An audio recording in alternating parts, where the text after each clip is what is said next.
In the summer of 1985, at a reunion held on the island of Saipan more than 4 decades after the fighting there had ended, a group of elderly Japanese veterans stood alongside a group of elderly American Marine veterans on the same beach where both groups had once tried to kill each other as young men. One of the Japanese veterans, a man who had been a teenage conscript during the battle, was asked by a journalist covering the reunion what he remembered most clearly about facing the Marines.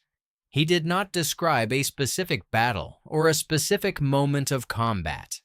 He said that what he remembered most clearly, 40 years later, was the simple and total absence of any moment during the entire campaign when he believed the Marines might actually stop coming. He said that in every other engagement he had trained for or heard about from veteran soldiers before Saipan, there had always been a point where an attacking force, if hurt badly enough, would slow down, regroup, reconsider. He said he waited for that moment during the battle for Saipan, and it never arrived. This is the story of why an entire generation of Japanese veterans, men who had fought as some of the most disciplined and committed soldiers in modern military history, came away from their encounters with United States Marines having permanently revised what they believed a human military force was capable of enduring, and why that revision never fully reversed itself, not during the war, and not in the decades of reflection that followed it.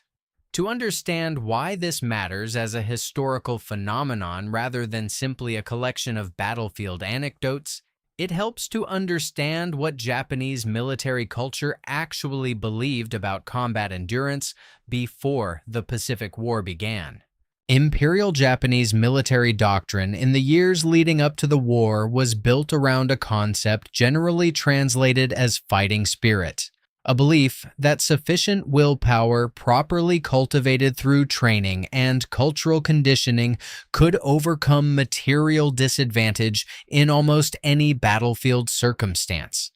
This was not simply propaganda directed outward at the Japanese public. It was a genuinely held operational assumption among many Japanese military planners and officers, reinforced by real combat experience against Chinese forces throughout the 1930s, engagements in which Japanese units frequently did prevail against numerically superior, but less disciplined and less well-trained opposition, through exactly the kind of sustained aggression and willingness to accept casualties that Japanese doctrine emphasized. Japanese officers entering the Pacific War against the United States carried this operational assumption with them, along with a genuine belief, reinforced by pre-war propaganda about American society, that a materially wealthy, individualistic, comfort-oriented culture like the United States would be incapable of producing soldiers with equivalent willpower and endurance. The United States Marine Corps, for reasons largely unrelated to any conscious attempt to match Japanese spiritual doctrine, had spent the years before the war developing its own institutional culture built around a strikingly similar idea, though arrived at through an entirely different set of historical and organizational pressures. The Marine Corps in the 1920s and 1930s was a small service, chronically at risk of budget cuts and institutional irrelevance, competing constantly with the much larger Army for resources, missions, and public attention. This institutional insecurity produced, over decades, a deliberate internal culture that emphasized the Corps' ability to accomplish missions that other branches would consider too costly or too difficult, an identity built around endurance, discipline, and a refusal to accept that any position, once assigned, was untenable. Marine training doctrine treated retreat without explicit orders as a serious failure of character rather than a legitimate tactical response to difficult circumstances. And this training was reinforced repeatedly through the actual combat experience of the war itself, as Marine units were assigned some of the most difficult and costly objectives of the entire Pacific campaign, and engagement after engagement held their ground or took their objectives regardless of cost. The first major test of these two doctrines against each other came at Guadalcanal in 1942, and the Japanese Army's initial approach to that campaign reflected a genuine and, at the time, reasonable confidence that established Japanese tactics would work as they always had. Japanese commanders committed forces in a series of night assaults designed to break Marine positions through sustained aggressive pressure, the same basic approach that had worked repeatedly against less committed opponents earlier in Japan's military history. These assaults, particularly the fighting around what became known as Bloody Ridge in September 1942, produced a result that Japanese commanders had not adequately prepared for: veteran Japanese infantry attacking with genuine skill and genuine willingness to accept casualties, meeting Marine defenders who simply did not yield ground even as the fighting became desperate and close, hand to hand in places, continuing through the night without any indication that the defending force's willingness to hold was diminishing in proportion to its losses. What followed over the next 3 years of fighting across the Pacific was a long, brutal, and repeatedly confirmed pattern, documented extensively in Japanese military records, captured after individual engagements, and in post-war accounts given by surviving Japanese veterans. At Tarawa in November 1943, Japanese defenders fighting from what their own garrison commander believed were essentially impregnable fortified positions watched Marine assault waves continue advancing across an exposed reef under devastating fire, sustaining losses that any previous Japanese assessment of enemy morale would have predicted should have broken the assault, and simply not breaking. At Peleliu in September 1944, Japanese defenders who had specifically redesigned their tactics around a strategy of maximum attrition from concealed cave positions, explicitly abandoning the earlier Japanese preference for dramatic mass counterattacks in favor of a grinding defense meant to exhaust an attacker's will to continue, found that the Marine assault tempo simply did not slow down across weeks of extraordinarily costly fighting in brutal heat, a result that directly contradicted the strategic assumption the entire Japanese defensive plan had been built around. Saipan, in the summer of 1944, produced what may be the single most concentrated and dramatic confirmation of this pattern, and it is worth walking through in some detail because of how starkly it illustrates the collision between the two doctrines. As American forces closed in on the last organized Japanese resistance on the island in early July 1944, the remaining Japanese garrison, facing certain defeat, organized what became the largest Banzai charge of the entire Pacific War, an assault involving several thousand Japanese soldiers, many of them wounded,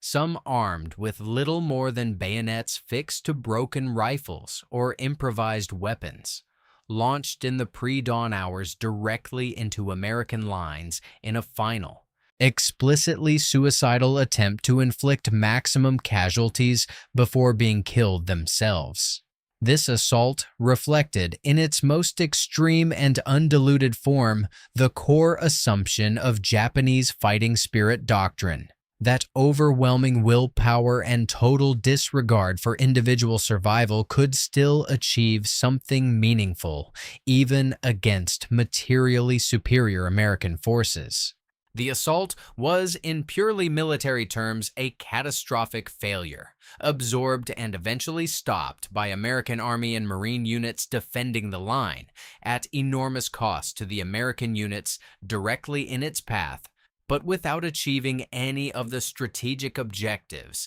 that might have justified the sacrifice.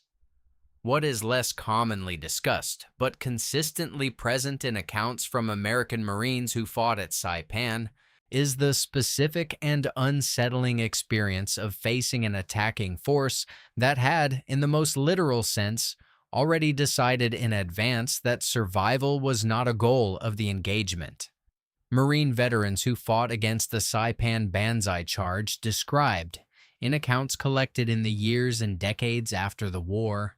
an assault that behaved unlike any other combat experience they had. Wounded Japanese soldiers who continued advancing after injuries that would have stopped almost any other attacking force. A wave of men who did not slow, did not seek cover, and did not appear to be making any tactical calculation about survival at all. For the surviving Japanese soldiers who did not take part in the final charge, civilians and remaining military personnel who observed the aftermath, and for the broader Japanese military establishment that later studied the battle, the failure of this maximal expression of fighting spirit doctrine to achieve any meaningful military result represented a genuinely difficult moment of reckoning. A demonstration that total willingness to die, however extreme, was not by itself sufficient to overcome a determined and equally committed defending force with superior firepower and coordination. Okinawa, the final and largest island campaign of the Pacific War, fought from April through June 1945, represented the culmination of everything both sides had learned from 3 years of fighting each other, and it produced casualty figures on both sides that remain to this day among the highest of the entire Pacific War. Japanese defensive doctrine by this point had evolved considerably from the mass banzai charges of earlier campaigns, shifting toward a strategy of deep, layered defense designed specifically to maximize American casualties over a prolonged campaign rather than seeking any kind of decisive military victory, an approach that reflected a Japanese high command that had, by this stage of the war, largely abandoned any realistic hope of stopping the American advance and had shifted instead toward inflicting enough cost that American political leadership might reconsider the price of an eventual invasion of the Japanese home islands. Marine and Army units fighting through the Okinawan countryside encountered a defense that was, in its own way, a further evolution of everything Japanese commanders had learned about the futility of trying to simply outlast American attacking forces through direct confrontation, an acknowledgement embedded directly into the defensive planning itself, that the older assumption about American willpower eventually cracking under pressure had been definitively disproven by 3 years of accumulated battlefield evidence. Japanese veterans who survived these campaigns and lived into the post-war decades left behind, in a body of interviews, memoirs, and academic oral history projects, conducted primarily by Japanese and American historians studying the war, a remarkably consistent retrospective assessment of what had actually changed in their understanding of the enemy they had fought. Several recurring themes appear across these accounts, distinct from the specific tactical details of any individual battle. Many veterans described a gradual cumulative process of revision rather than any single dramatic moment of realization. The accumulated weight of engagement after engagement in which an enemy that Japanese wartime propaganda had characterized as materially strong but spiritually weak simply refused, consistently, and across multiple entirely independent engagements involving different Marine units in different theaters, to behave the way the characterization predicted. A number of these veteran accounts specifically distinguish between respect for American material superiority, which Japanese soldiers had always readily acknowledged even during the war itself, and a separate and more difficult acknowledgement regarding American psychological and organizational resilience, a quality that pre-war Japanese assessment had assumed belonged distinctly to Japanese military culture, and that turned out, based on direct and repeated combat experience, to exist in the American Marine Corps in a form that was, in the specific dimension of sustained willingness to continue attacking a defended position regardless of cost. Difficult for many veterans to distinguish from what they had been taught was uniquely Japanese. This reassessment carried forward into the post-war period in ways that extended well beyond simple military analysis. A number of Japanese veterans who had fought against Marine units in the Pacific later became involved, sometimes directly and sometimes through veterans associations, in organized reconciliation efforts and battlefield reunions held at Iwo Jima, Guadalcanal, Saipan, and other former battle sites, gatherings that brought together aging veterans from both sides decades after the fighting had ended. Accounts from these reunions, documented by journalists and historians who covered them, describe a recurring dynamic in which Japanese veterans, meeting their former American adversaries as elderly men rather than as wartime enemies, frequently expressed a specific and considered form of respect that went beyond simple post-war diplomatic politeness. A respect rooted specifically in their direct combat experience of facing an opponent whose battlefield endurance had genuinely and permanently altered their understanding of what an army built on entirely different cultural foundations from their own was capable of sustaining under the worst possible conditions. There is a particular and recurring insight embedded in many of these post-war veteran reflections that deserves specific attention, because it cuts against a simplistic narrative in either direction. Either the narrative that Japanese soldiers were uniformly fanatical in a way that made them fundamentally different from other combatants, or the opposite narrative that downplays the genuine and extraordinary endurance Japanese fighting spirit doctrine actually produced on the battlefield for most of the war. Several veteran accounts specifically make the point that what changed their assessment of the Marines was not any single instance of American troops matching or exceeding a specific Japanese standard of sacrifice, since individual acts of extraordinary endurance and sacrifice occurred on both sides throughout the war in ways that resist simple comparison. What changed their assessment, according to these accounts, was the consistency and scale of it. The discovery that an entire military institution built through training and culture, rather than through any single dramatic ideological commitment, could produce battlefield endurance at a scale and reliability that matched what Japanese doctrine had assumed required the specific cultural and spiritual conditioning unique to Japan. By the time the war ended in August 1945, the practical military significance of this reassessment was, in the narrowest sense, largely moot, since Japan's surrender was driven primarily by the atomic bombings of Hiroshima and Nagasaki, and the collapse of any remaining strategic path to victory, or even negotiated peace,